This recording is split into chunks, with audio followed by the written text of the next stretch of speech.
पटिया किशनगंज की धरती से मैं आप सभी का स्वागत करता हूं आपके अपने चैनल इकरा साइंस क्लासेज पर। आज हम लोग क्लास 11th मैथ्स का बेसिक क्लास पढ़ेंगे। ये बेसिक क्लास है 11th मैथमेटिक्स के लिए। तो चलिए बिना किसी देरी के शुरुआत करते हैं। देखिए,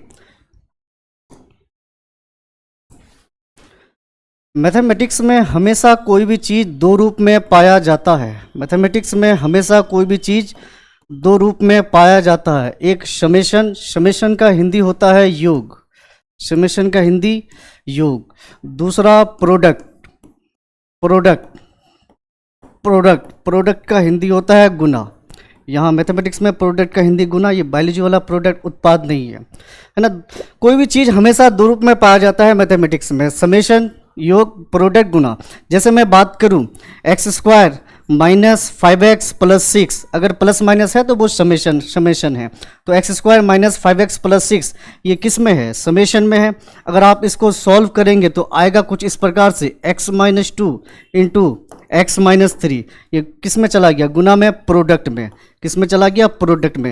यानी समेशन को सरल करने पर वो चीज़ प्रोडक्ट में जाएगा और प्रोडक्ट को सरल करने पर वो चीज़ समेशन में जाएगा। दो ही रूप में पाया जाता है, एक समेशन, दूसरा प्रोडक्ट। समेशन को सॉल्व करने पर प्रोडक्ट में आएगा और प्रोडक्ट को सॉल्व करने पर वो समेशन में जाएगा। समेशन में दोनों चीज़ आएगा, समेशन योग में दोनों चीज़ आएगा, प्लस माइनस, और गुना में तो गुना। अब बोलेगा भाग कहाँ गया? भाग तो गुना भी एक प्रकार का भाग ही होता है। जैसे अगर लिखा हुआ है 3/2 तो इसको लिख सकते हैं हम 3 इंटू 1/2, लिख सकते हैं 3 इंटू 1/2। तो ये जो भाग है, भाग भी एक प्रकार का गुना होता है, या गुना भी एक प्रकार का भाग ही होता है। अब देखिए, अगला है वेरिएबल। वेरिएबल का हिंदी होता है चर। वेरिएबल का हिंदी चर। जैसे अगर मैं बात करूं, जैसे time, pressure, temperature,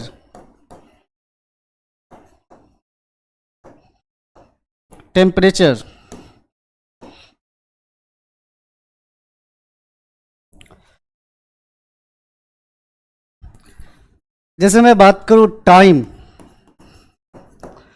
pressure, temperature, तापमान।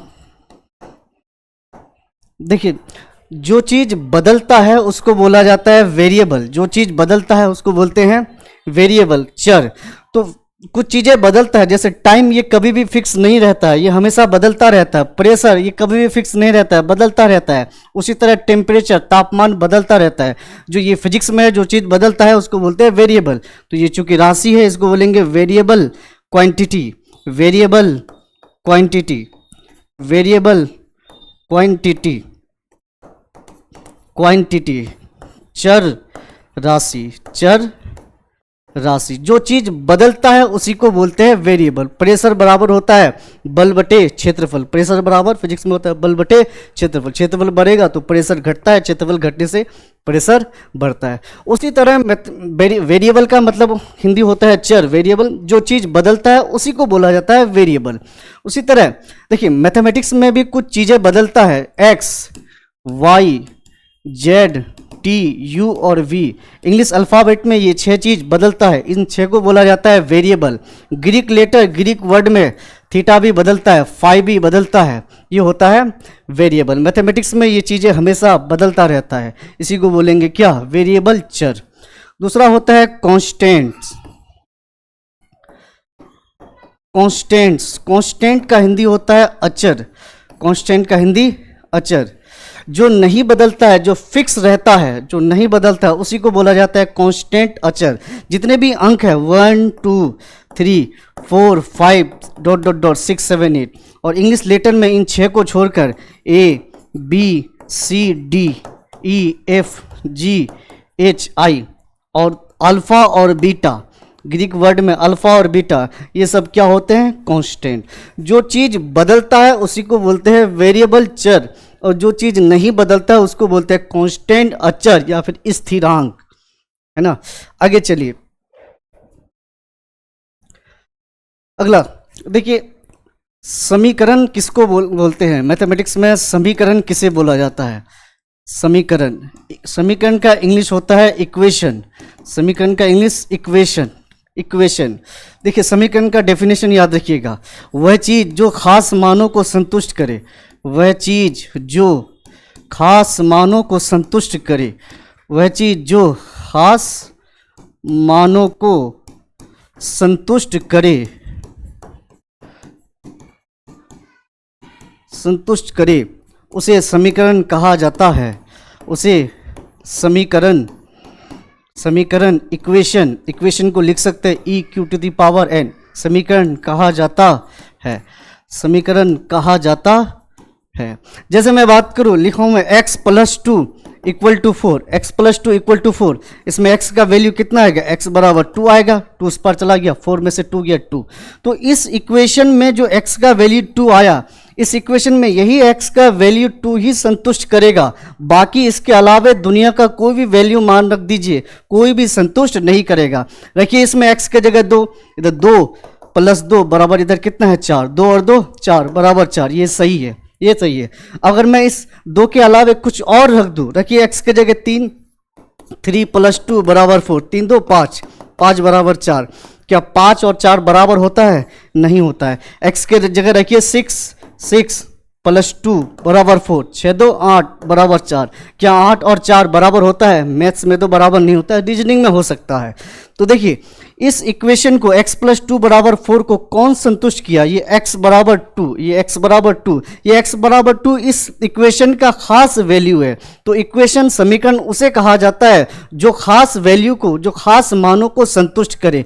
जैसे और एग्जांपल ले लूँ मैं, x² - 5x + 6 बराबर 0, x² - 5x + 6 बराबर 0। इसको जब आप सॉल्व कीजिएगा तो आएगा x बराबर 2 और 3, x का मान 2 और 3 आएगा।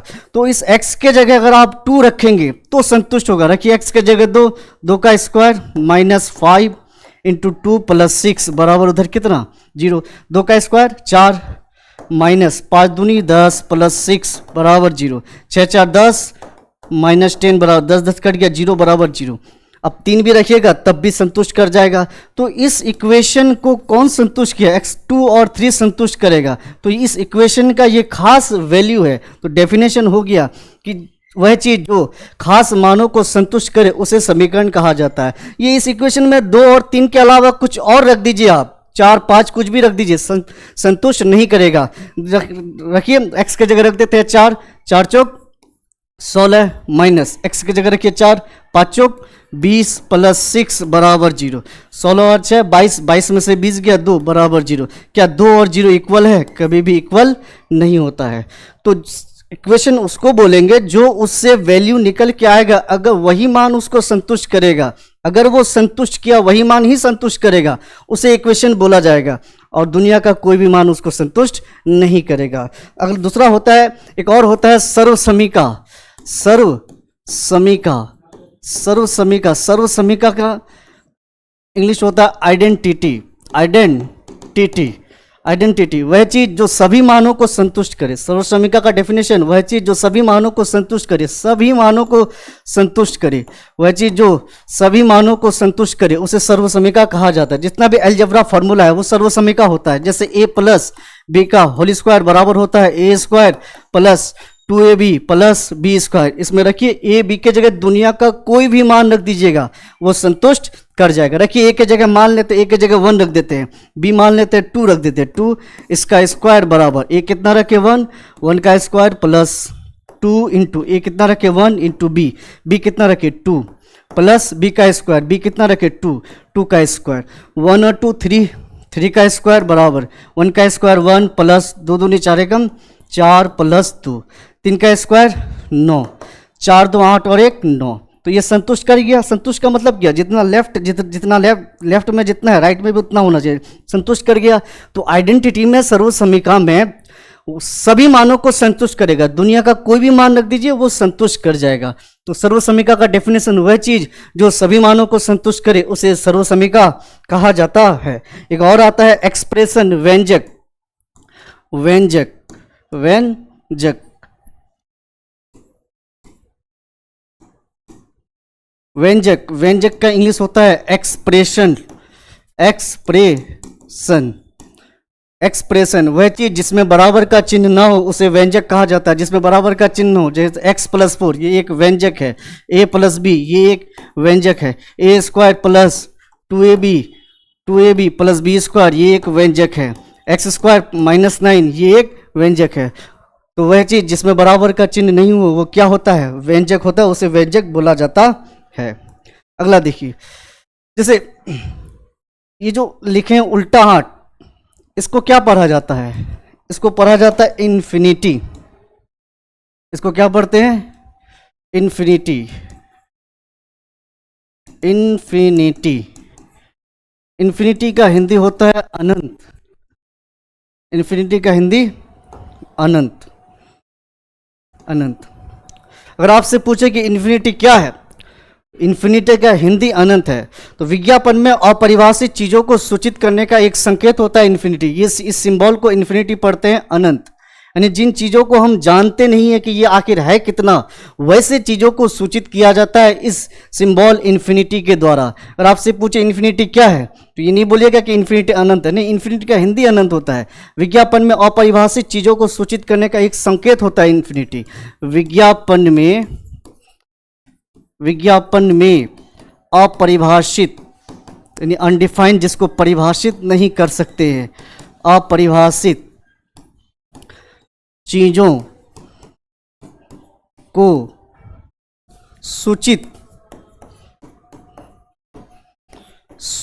करने का एक संकेत है। इन्फिनिटी क्या है? विज्ञापन में अपरिभाषित चीजों को सूचित करने का एक संकेत है इन्फिनिटी। तो इस सिंबल को क्या पढ़ते हैं? इन्फिनिटी। आइए कॉन्सेप्ट की मैं बात करूं, कॉन्सेप्ट नंबर 1, यदि ऊपर जीरो हो, नीचे चाहे कुछ भी हो, वैल्यू हमेशा जीरो होता है। ऊपर जीरो, नीचे चाहे कुछ भी हो, वैल्यू हमेशा, ऊपर जीरो, नीचे चाहे कुछ भी हो, वैल्यू हमेशा जीरो होता है। वैल्यू हमेशा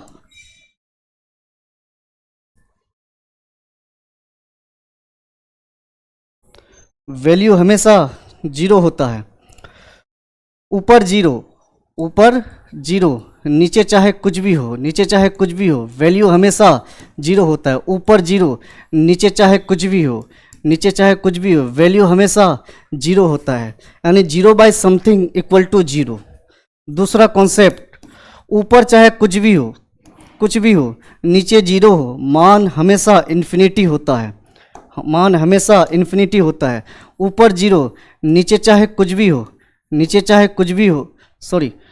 ऊपर चाहे कुछ भी, नीचे जीरो, मान हमेशा इन्फिनिटी होता है। ऊपर चाहे कुछ भी हो, नीचे जीरो, मान हमेशा इन्फिनिटी होता है,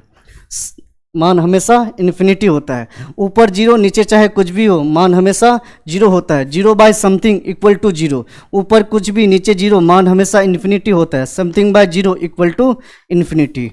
तीसरा, ऊपर चाहे कुछ भी, नीचे इन्फिनिटी, मान हमेशा जीरो होता है। ऊपर चाहे कुछ भी हो, नीचे इन्फिनिटी, मान हमेशा जीरो होता है। ऊपर चाहे कुछ भी हो, नीचे इन्फिनिटी, मान हमेशा जीरो होता है। इसका मतलब इन्फिनिटी का उल्टा जीरो होता है। जैसे 2 का उल्टा कितना होता है? 1/2। 5 का उल्टा कितना होता है? 1/5। उसी तरह इन्फिनिटी का उल्टा कितना होगा? 1/∞। इन्फिनिटी का उल्टा 1/∞, और 1/∞ ही बराबर क्या होता है? 0। 1/∞ बराबर ही 0, यानी इन्फिनिटी का उल्टा क्या देता है? 0। इतना याद है कि ना, ऊपर चाहे कुछ भी, नीचे इन्फिनिटी, वैल्यू कितना होता है? 0। अगला आइए, तो इनडिटरमिनेट फॉर्म्स,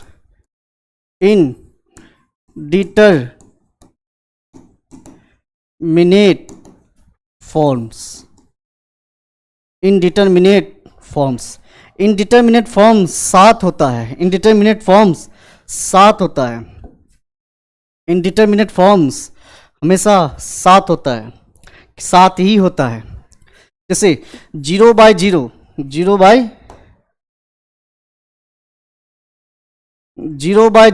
0/0 को मैथमेटिक्स में 0/0 को मैथमेटिक्स में मीनिंगलेस बोला जाता है, अर्थहीन। इनडिटर्मिनेट फॉर्म्स का हिंदी होता है अनिर्धारिया रूप, अनिर्धारिया रूप, अनिर्धारिया रूप। अनिर्धार्य का मतलब जिसका निर्धारण नहीं किया जा सकता है, अनिर्धार्य यानी जिसको बताया नहीं जा सकता है, जिसको डिफाइंड नहीं किया जा सकता है, परिभाषित नहीं किया जा सकता है, जिसका वैल्यू नहीं निकाला जा सकता है, उसी को बोलते हैं इनडिटर्मिनेट फॉर्म्स। यानी 0/0 एक्चुअली में 0 नहीं होता है, 0/0 मीनिंगलेस होता है, इनडिटर्मिनेट फॉर्म में से एक है। यानी आज तक 0/0 का वैल्यू नहीं निकाला गया है कि ये 0/0 आखिर होता कितना है। 0/0 इन्फिनिटी ये मीनिंगलेस होता है, इन्फिनिटी मीनिंगलेस होता है, या इसी को बोलते हैं indeterminate form. Infinity minus infinity, 0 गुना इन्फिनिटी या फिर इन्फिनिटी गुना 0, दोनों एक ही चीज़ है। 0 गुना इन्फिनिटी या इन्फिनिटी गुना 0 दोनों एक ही चीज़ है। अगला इन्फिनिटी पर power 0, 0 to the power 0, 1 to the power infinity. सात चीज मीनिंगलेस होता है, 1 2 3 4 5 6 7। तो इनडिटर्मिनेट फॉर्म्स कितने होते हैं? 7 होते हैं। यानी इनका मैथमेटिक्स में कोई अर्थ नहीं होता है, मीनिंगलेस होता है। इन सातों को मीनिंगलेस बोला जाता है। इन सातों को क्या बोलते हैं?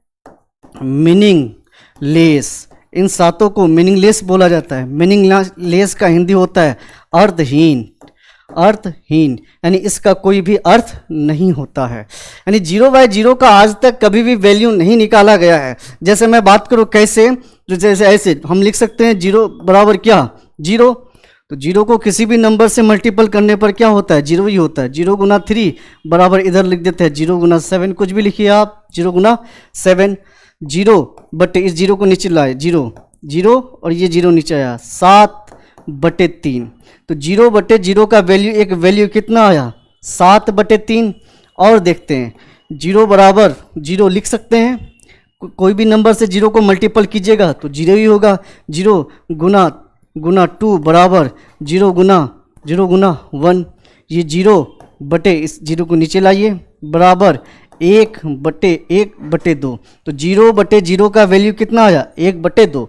इधर 0/0 का वैल्यू 7/3 आया, 7/3। और इधर 0/0 का वैल्यू 1/2 आया। यानी 0/0 का वैल्यू अनेक वैल्यू आ रहा है। इधर 7/3 आया, इधर 1/2। 0/0 का वैल्यू अनेक वैल्यू आ रहा है। अतः इसलिए 0/0 को मीनिंगलेस बोला जाता है, जिसे इनडिटर्मिनेट फॉर्म में रखा गया है। इनडिटर्मिनेट फॉर्म्स टोटल 7 होते हैं। टोटल कितने होते हैं? 7। 0/0, इन्फिनिटी इन्फिनिटी माइनस इन्फिनिटी, 0 गुना इन्फिनिटी या इन्फिनिटी गुना 0, infinity to the power 0, 0 to the power 0, 1 to the power infinity. इन सातों का मैथमेटिक्स में कोई भी अर्थ नहीं होता है, कोई भी मतलब नहीं होता है।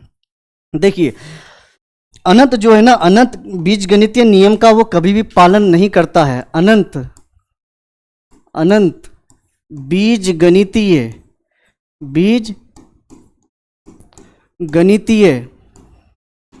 नियम का पालन, अनंत बीजगणितीय नियम का पालन नहीं करता है। Infinity does not obey algebraic rules. जैसे मैं बात करूं एल्जेब्रा में x को x से जोड़ने पर कितना होता है? 2x। 3x को x से जोड़ने पर कितना होता है? 4x। लेकिन अनंत बीजगणितीय नियम का पालन नहीं करता है। इन्फिनिटी में इन्फिनिटी को जोड़ने पर हमेशा इन्फिनिटी ही होता है। इन्फिनिटी में किसी नंबर्स को, किसी चीज़ को घटाने पर हमेशा इन्फिनिटी ही होता है। इन्फिनिटी में किसी नंबर्स को जोड़ने पर हमेशा इन्फिनिटी ही होता है। इन्फिनिटी में किसी नंबर्स को घटाने पर, किसी चीज़ को घटाने पर हमेशा इन्फिनिटी ही होता है। तो अनंत बीजगणितीय नियम का पालन नहीं करता है। देखिए इन्फिनिटी को इन्फिनिटी से जोड़ने पर इन्फिनिटी होता है, लेकिन इन्फिनिटी बाय इन्फिनिटी मीनिंगलेस होता है, अर्थहीन होता है, इनडिटर्मिनेट फॉर्म का एक रूप है। इन्फिनिटी को किसी चीज़ से जोड़ने पर घटाने पर भी क्या होता है, इन्फिनिटी होता है। इन्फिनिटी को किसी चीज़ से गुना करने पर भी क्या होता है, इन्फिनिटी। लेकिन इन्फिनिटी को जीरो से मल्टीपल करने पर, इन्फिनिटी को जीरो से मल्टीपल करने पर मीनिंगलेस होता है, कोई भी अर्थ नहीं होता है। मीनिंगलेस का मतलब ये मत समझिएगा कि जो मीनिंगलेस है ना, मीनिंगलेस का मतलब कभी भी ऐसा मत समझिएगा कि मीनिंगलेस का मतलब जीरो होता है, नहीं, कुछ नहीं होता है। मीनिंगलेस का मतलब वन, नहीं। मीनिंगलेस का मतलब कभी भी मत समझिएगा कि इन्फिनिटी होता है, नहीं। ये इन्फिनिटी अलग चीज़ है, मीनिंगलेस अलग चीज़ है। मीनिंगलेस का मतलब इसका कोई अर्थ है ही नहीं, हिंदी में अर्थहीन कोई भी मतलब है ही नहीं। तो मीनिंगलेस को कभी भी आप जीरो, वन या इन्फिनिटी नहीं समझिएगा। तो इन्फिनिटी को इन्फिनिटी से जोड़ने पर इन्फिनिटी होता है, इन्फिनिटी को इन्फिनिटी से जोड़ने पर इन्फिनिटी होता है। लेकिन वहीं इन्फिनिटी में इन्फिनिटी घटाने पर मीनिंगलेस होता है। इन्फिनिटी को इन्फिनिटी से जोड़ने पर इन्फिनिटी, लेकिन वहीं इन्फिनिटी में किसी इन्फिनिटी को घटाने पर मीनिंगलेस होता है। इंडिटरमिनेट फॉर्म का एक रूप है। इन्फिनिटी को किसी नंबर से भाग देने पर इन्फिनिटी होता है, लेकिन infinity by infinity indeterminate form होता है, मीनिंगलेस होता है। इन्फिनिटी को किसी नंबर से भाग देने पर इन्फिनिटी होता है, लेकिन इन्फिनिटी को इन्फिनिटी से भाग देने पर मीनिंगलेस होता है। इन्फिनिटी में किसी नंबर को गुना करने पर हमेशा इन्फिनिटी होता है, लेकिन एक को छोड़कर इन्फिनिटी को जीरो से मल्टीपल करने पर मीनिंगलेस होता है, अर्थहीन होता है, इसका कोई भी अर्थ नहीं होता है। ठीक है, अगला चलिए। अगर मैं बात करूं बेसिक क्लास में, तो आप पढ़ के आए हैं रियल नंबर्स, पढ़ के आए हैं रियल नंबर्स। रियल नंबर्स का हिंदी होता है वास्तविक संख्याएं,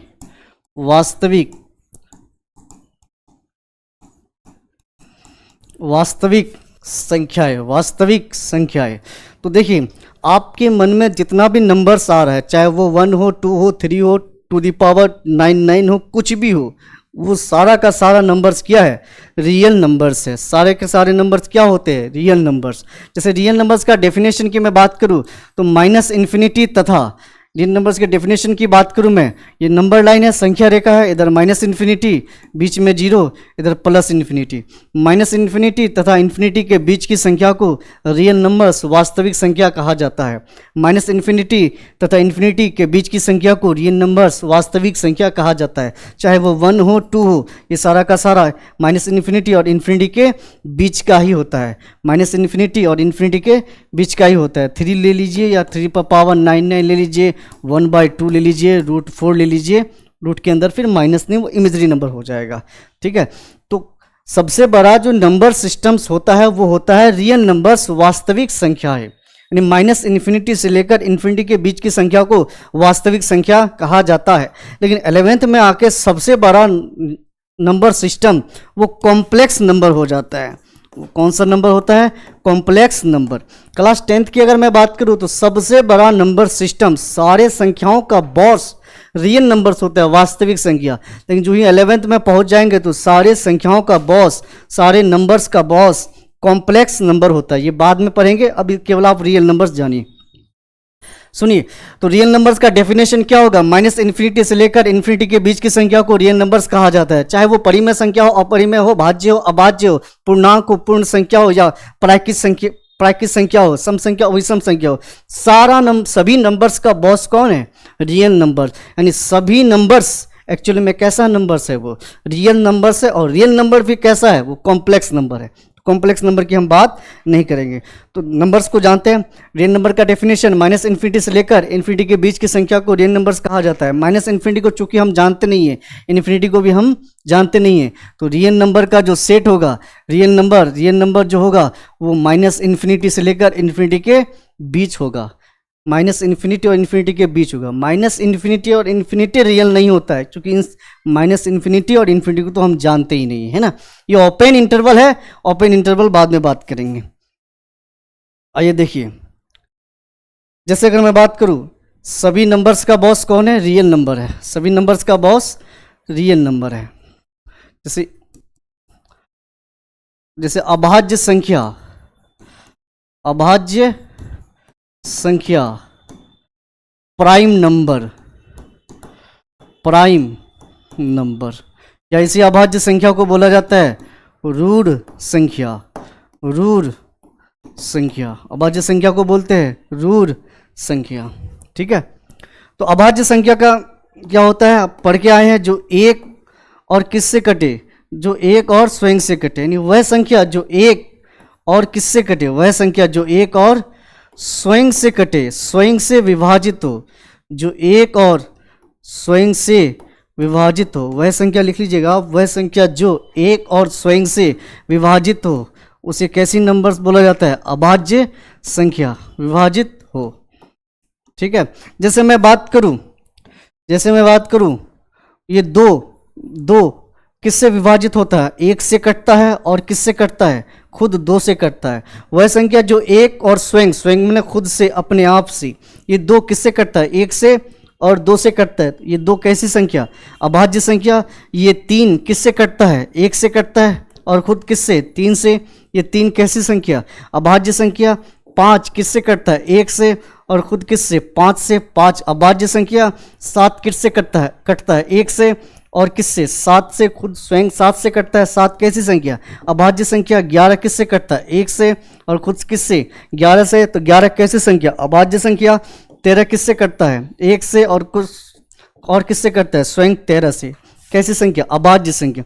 लेकिन एक कंडीशन है अभाज्य संख्या में, यानी ये जो दो गुणनखंड होगा ना, जो गुणनखंड होगा, ये दोनों गुणनखंड कभी भी सेम नहीं होना चाहिए। ये 1 है 2 है, सेम नहीं होना चाहिए। ये दोनों गुणनखंड कभी भी सेम नहीं होना चाहिए। जैसे अगर मैं बात करूँ, ये एक किससे कटता है, एक से कटता है, और स्वयं किससे कटता है, एक से कटता है। तो जो एक और स्वयं से कटे वो कैसा नंबर्स होना चाहिए, अभाज्य संख्या। लेकिन कंडीशन है कि जो एक और स्वयं से तो कटेगा, लेकिन वो दोनों नंबर्स कभी भी सेम नहीं होना चाहिए, अर्थात दोनों नंबर का गुणनखंड कभी भी सेम नहीं होना चाहिए। ये दोनों नंबर का गुणनखंड सेम है। जो एक और स्वयं से कटे, दो एक से कट रहा है और दो स्वयं से कट रहा है, तो अभाज्य संख्या है ना। लेकिन ये जो दोनों नंबर है ना, ये फिर दोनों गुणनखंड कभी भी सेम नहीं होना चाहिए। एक से कटता है और एक स्वयं एक से कटता है, तो एक इस डेफिनेशन के आधार पर एक कैसा नंबर होना चाहिए, अभाज्य संख्या। लेकिन कंडीशन है कि वो दोनों नंबर्स या दोनों का गुणनखंड सेम नहीं होना चाहिए। ये दोनों सेम है, अतः एक अभाज्य संख्या नहीं है। तो अभाज्य नहीं है तो वो भाज्य भी नहीं होगा। एक को ना अभाज्य संख्या बोला जाता है, ना ही भाज्य संख्या बोला जाता है। तो अगर आपसे पूछे कि अभाज्य संख्या का सबसे छोटी संख्या कौन है, 2 है, और अभाज्य संख्या का सबसे बड़ी संख्या कौन है, तो सबसे बड़ी संख्या को बता नहीं सकते हैं, या इन्फिनिटी।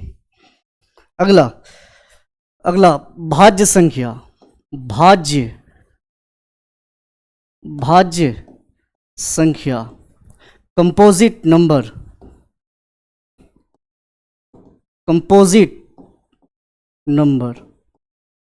है ना। या इसी भाज्य को बोला जाता है, यौगिक संख्या। इसी भाज्य को बोला जाता है यौगिक संख्या। डेफिनेशन हो जाएगा, वह संख्या जो एक और स्वयं के अलावे किसी और से कटे, वह संख्या जो एक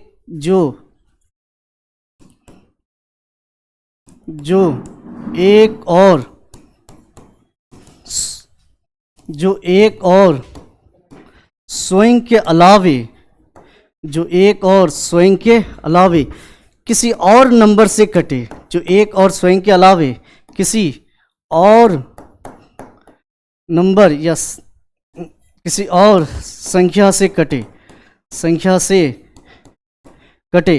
उसे भाज्य संख्या कहा जाता है।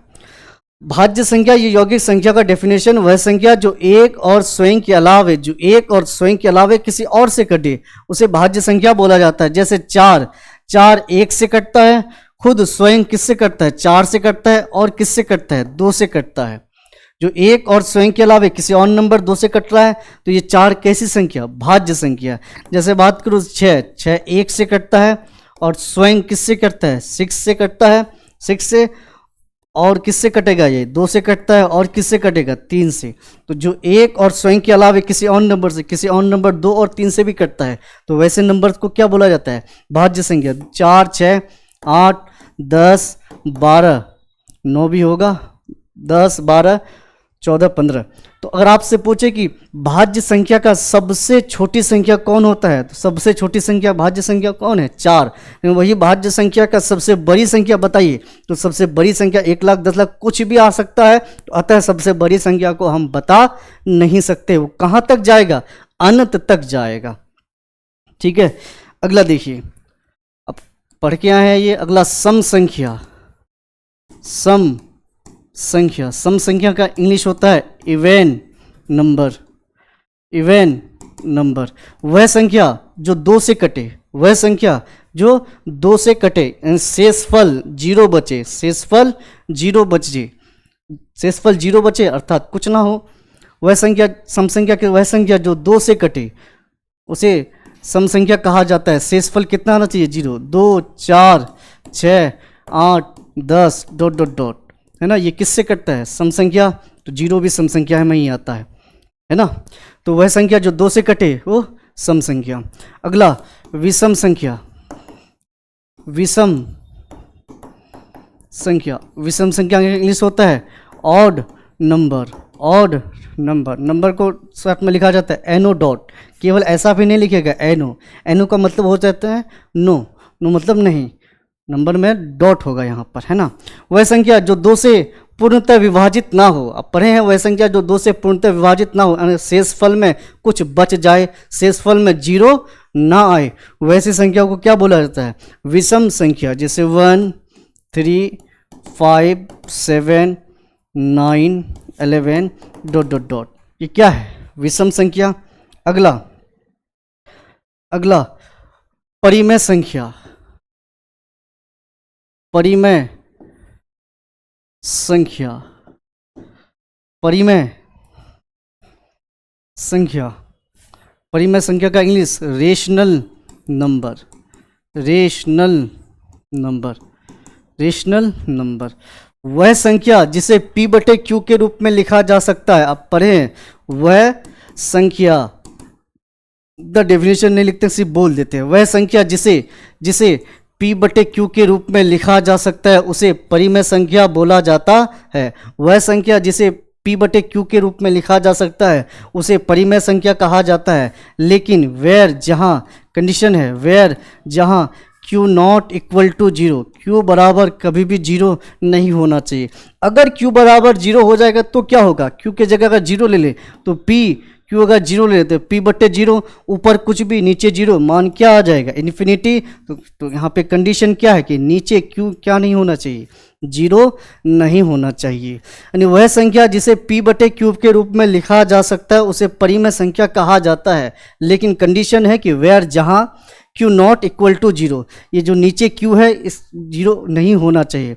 और एक कंडीशन होता है कि यहाँ जो q है ना, p/q, ये एटलीस्ट फॉर्म में होना चाहिए, लीस्ट फॉर्म में होना चाहिए, लीस्ट फॉर्म में होना चाहिए।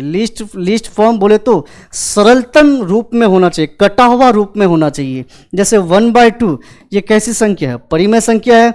ऊपर है ये p है, नीचे 2 क्या है? q। 0 भी कैसी संख्या है? परिमेय संख्या। इसको p/q के रूप में लिख सकते हैं 0/1। 0/1, 1 भी कैसी संख्या है? परिमेय संख्या है। वहीं अगर √4 दे दो तो √4 का मान कितना होता है? 2/1। ये भी कैसी संख्या है? परिमेय संख्या। तो परिमेय संख्या वह संख्या जिसे p/q के रूप में लिखा जाता है उसे परिमेय संख्या कहा जाता है। लेकिन जहाँ पे q नीचे 0 नहीं होना चाहिए, और भी एक कंडीशन होता है कि वो लिस्ट फॉर्म में होना चाहिए, सरलतम रूप में होना चाहिए। तो ये लिस्ट फॉर्म अगर भूल भी जाएंगे तब भी चलेगा, q नॉट इक्वल टू 0 याद रखिएगा। ठीक है, अगला है अपरिमेय संख्या।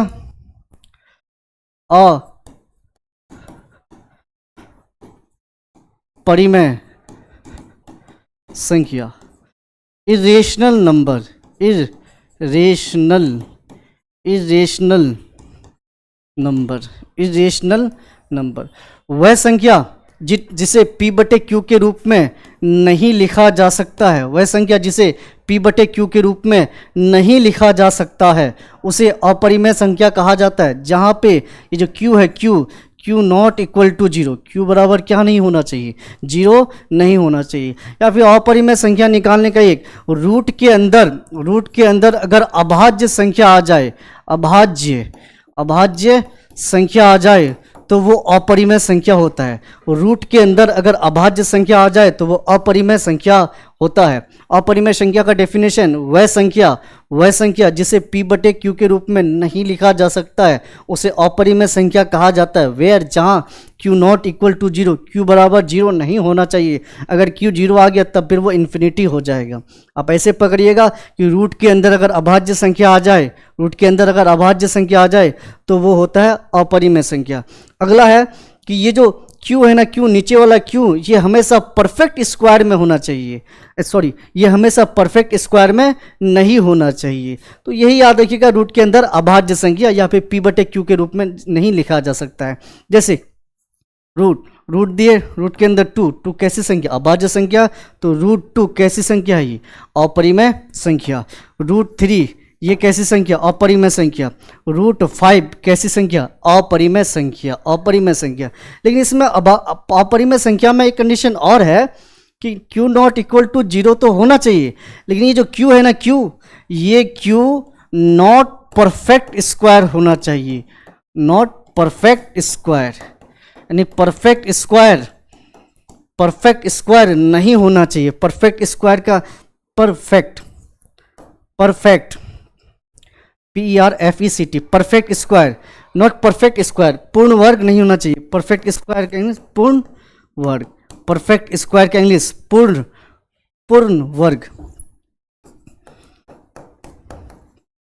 पूर्ण वर्ग नहीं होना चाहिए। यानी जैसे मैं बात करूं रूट 4, क्या रूट 4 अपरिमेय संख्या है? नहीं है। इसलिए नहीं है क्योंकि ये जो 4 है ना, 4 किसका परफेक्ट स्क्वायर होता है? 2 का स्क्वायर होता है। तो ये रूट के अंदर क्या नहीं आना चाहिए? ये जो q है ना, नीचे q परफेक्ट स्क्वायर नहीं होना चाहिए, या फिर q नहीं, रूट q, रूट के अंदर परफेक्ट स्क्वायर नहीं होना चाहिए। ठीक है। अब ये q बराबर 0 तो नहीं होना चाहिए, लेकिन ये जो पूरा p बटे q है, या फिर रूट के अंदर जो q का वैल्यू होगा ना, जो मान, वो परफेक्ट स्क्वायर नहीं होना चाहिए। परफेक्ट स्क्वायर नहीं, अगर परफेक्ट स्क्वायर आ गया तब तो फिर वो परिमेय संख्या हो जाएगा। आप इतना याद रखिएगा, वह संख्या जिसे p बटे q के रूप में नहीं लिख सकते उसे अपरिमेय संख्या कहा जाता है, जहां पे q नॉट इक्वल टू 0 होना चाहिए। ये q नॉट 0 परिमेय अपरिमेय दोनों के लिए लागू होता है, दोनों के लिए होता है। और अपरिमेय संख्या को पहचानेंगे कैसे? और रूट के अंदर अगर अभाज्य संख्या आ जाए, जैसे 2, 3, 5, 7, 11, 13, ये कैसी संख्या? अभाज्य संख्या है, तो वो अपरिमेय आता है। अगला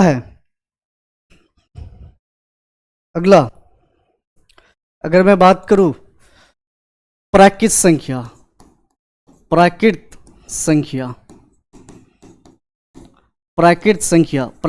का इंग्लिश होता है नेचुरल नंबर,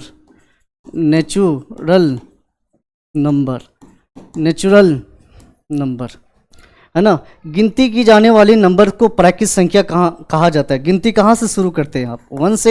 1 से ना गिनती किया जाता है। 1 2 3 4 5, 0 से थोड़ी गिनती करते हैं। तो गिनती की जाने वाली संख्याओं को प्राकृत संख्या कहा जाता है।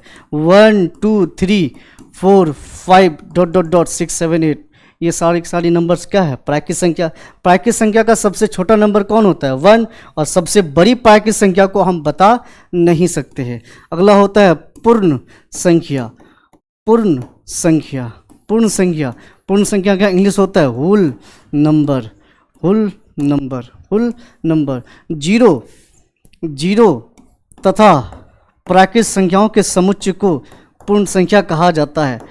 जीरो तथा प्राकृत संख्याओं के सम्मिलित रूप को या प्राकृत संख्याओं के समुच्चय को पूर्ण संख्या कहा जाता है। पूर्ण संख्या में कुछ नहीं, जीरो को जो मिला देंगे, जीरो और ये जो प्राकृत संख्या टोटल है उसको लेके आ जाएंगे 1 2 3 4 ... तो सबसे छोटी पूर्ण संख्या क्या है? 0 है। और सबसे बड़ी पूर्ण संख्या को हम बता नहीं सकते हैं। अगला होता है पूर्णांक। अगला क्या? पूर्णांक। अगला होता है पूर्णांक। पूर्णांक का इंग्लिश होता है इंटेजर्स।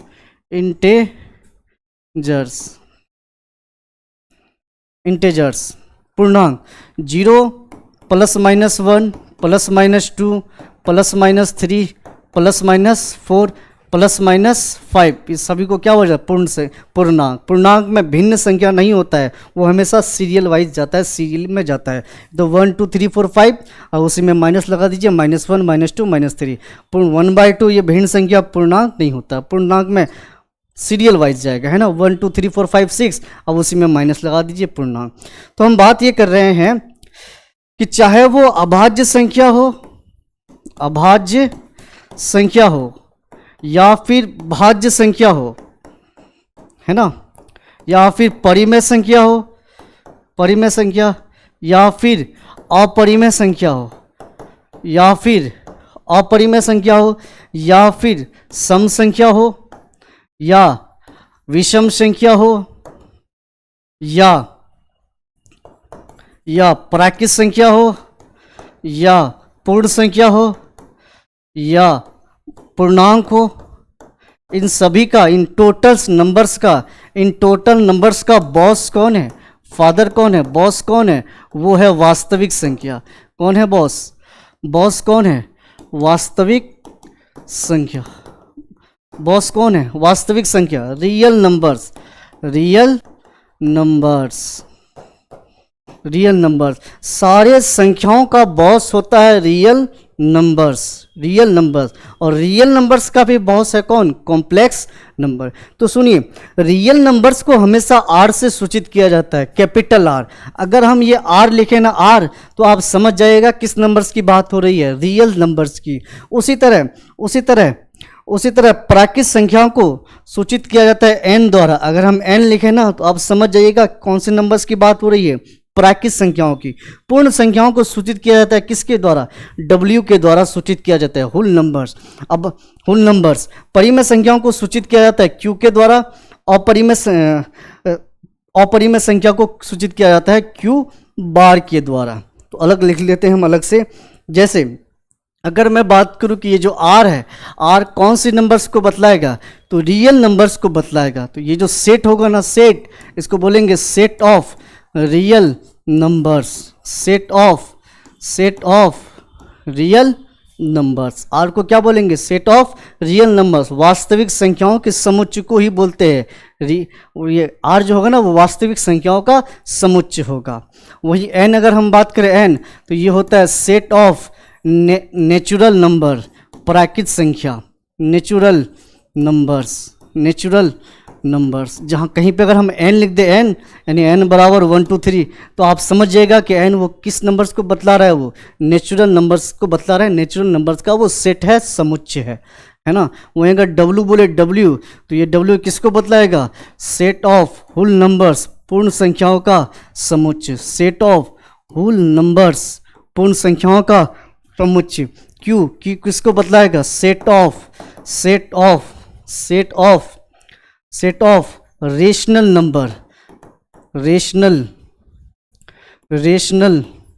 नंबर्स, परिमेय संख्याओं का समुच्चय। क्यू बार, ये जो माथे की लकीर देना, इसको पढ़ते हैं बार। ये क्यू बार, ये किसको बदलाएगा, सेट ऑफ इरेशनल नंबर, अपरिमेय संख्याओं का समुच्चय, अपरिमेय संख्याओं का समुच्चय। सेट का हिंदी होता है समुच्चय, सेट का हिंदी होता है समुच्चय, सेट का हिंदी होता है समुच्चय। ठीक है, अगला आइए एक क्वेश्चन को बनाते हैं। जैसे अगर मैं आपको दे दूं, इसी बेसिक क्लास में अगर मैं दे दूं आपको कि सॉल्व हल करे एक नंबर में x² इक्वल टू x, दूसरा नंबर में अगर मैं दे दूं आपको 3x² इक्वल टू 9x, इसको सॉल्व कीजिए। ठीक है ना, तो चलिए सॉल्व करके देखते हैं। सॉल्व का हिंदी होता है हल करें। हल करने का मतलब होता है दिए गए इक्वेशन में से वेरिएबल का मान निकालें। ये x क्या है, variable, x y z t u b को वेरिएबल बोलते हैं। थीटा 5 ही वेरिएबल होता है ग्रीक वर्ड में। 3 क्या है, कांस्टेंट। 9 भी क्या है, कांस्टेंट। x क्या है, वेरिएबल। ये 2 पावर पे है, 2 पावर पे। तो चलिए पहले नंबर को सॉल्व करते हैं। x² इक्वल टू क्या है, x x square equal to x. इस स्क्वायर में से एक्स को काट देते, कितना बचा इधर 1, और एक्स इक्वल टू कितना 1, एक्स इक्वल टू 1। अगर मैं यहाँ पे आंसर छोड़ दूँ तो ये जो आंसर है ये आंसर हो जाएगा गलत, ये आंसर गलत। दूसरा, इसी को बनाते हैं सेकंड मेथड से, इसी को सेकंड मेथड से बनाते हैं। एक्स स्क्वायर इक्वल टू क्या है, एक्स है, x square equal to x, तो एक्स स्क्वायर बटे इस एक्स को नीचे लाया बराबर कितना 1, बराबर 1। ये स्क्वायर से एक्स को काट देते हैं, स्क्वायर से एक्स को काट देते हैं, तो एक्स बराबर कितना 1। यहाँ पे अगर मैं आंसर दे दूँ तो ये भी आंसर क्या गलत, ये भी आंसर गलत। तो सुनिए गलत क्यों हुआ। देखिए, आप क्लास 10th में पढ़ के आए हैं कि ये जो द्विघात पावर पे अगर 2 हो तो वो द्विघात बहुपद होता है, इक्वल है तो ये द्विघात समीकरण है।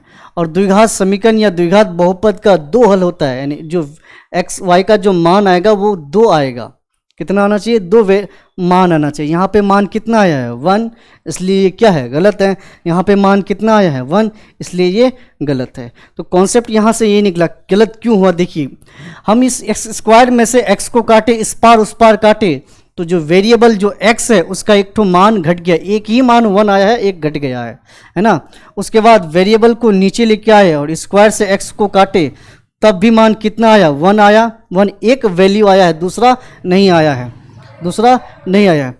तो सुनिए, कभी भी जो है ना कोई भी समीकरण हो, द्विघात हो त्रिघात हो, कोई भी समीकरण हो, उसमें कभी भी वेरिएबल को इस पार उस पार, वेरिएबल को इस पार उस पार या बटे में ले जाकर नहीं काटा जाता है। किसी भी जात के समीकरण में या समीकरण के हल करने के दृष्टिकोण से वेरिएबल को कभी भी इस पार उस पार या बटे में ले जाकर नहीं काटा जाता है।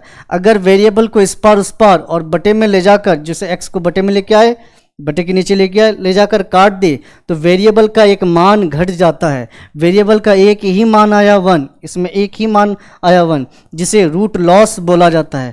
क्या बोलते हैं, रूट लॉस। रूट लॉस का हिंदी मूल खोना, मूल खोना, एक्स वाई का मान खोना। ठीक है, तो सुनिए, किसी भी जात के समीकरण के हल करने के दृष्टिकोण से वेरिएबल को कभी भी इस पार उस पार या बटे में ले जाकर नहीं काटा जाता है। अगर वेरिएबल को इस पार उस पार या बटे में ले जाकर काट